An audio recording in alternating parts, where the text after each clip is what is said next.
ఆవేశమున పిలువంగా యోగి వేషని మనసున కలగద రాగలేశమైన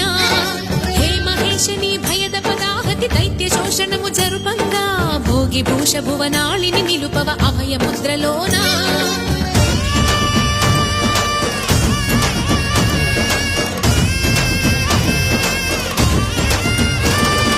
నమక చమకముల నాదాన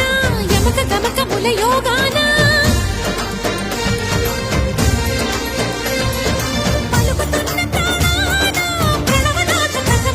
శృతి విన